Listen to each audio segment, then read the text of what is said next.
but a blessed child. Okay? The star hanging over his shoulder, something about him. And he rose up in the ranks of the power structure in the Pharaoh family, the royal family.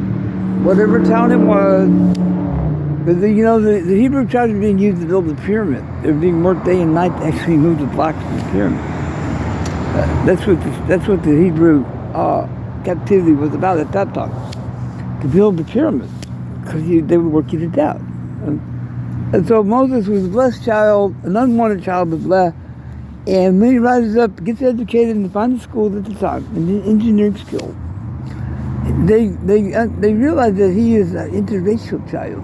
The Pharaoh's army at some point realized that he is an interracial child. But, they probably guessed it, but then at some point, and so they try to kill him at some point because he's going to be too powerful, and he's one of the Hebrews of all the. In the little asterisk right here, you can see how far back racism really goes in the human psyche.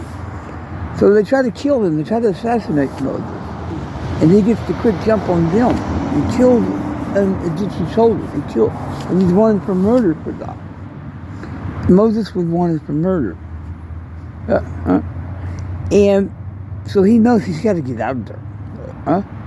And something whispers in his ear, some things happen, and there's a window of opportunity to take the Hebrew tribe, the remnant, and get out of there as quick as they possibly can. Some kind of window open, and he leads them out of captivity from Egypt.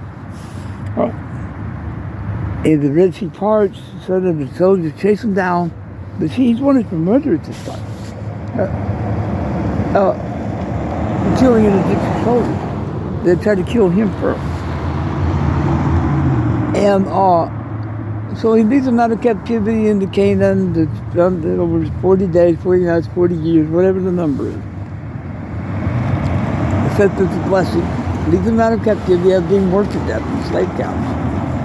And at some point, after a couple of years of harshness, they find the promised land, the land of milk and honey. Somehow, the names are all different then, of course. Cush comes up to mind. And at some point he gets disgusted with the Hebrew tribe. He gets disgusted because they've gone back to worshiping the golden calf again. And he leaves them. He abandons the Hebrew tribe. He walks out on them. You lose track of Moses. Right? The historical trace of Moses you lose track of.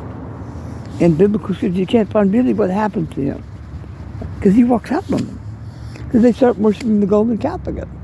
Dancing around, doing the jangles, worshiping shiny golden objects, and they can't even find his grave now. So the court of law tells me, evidence leads me to believe that he probably vanished into thin air.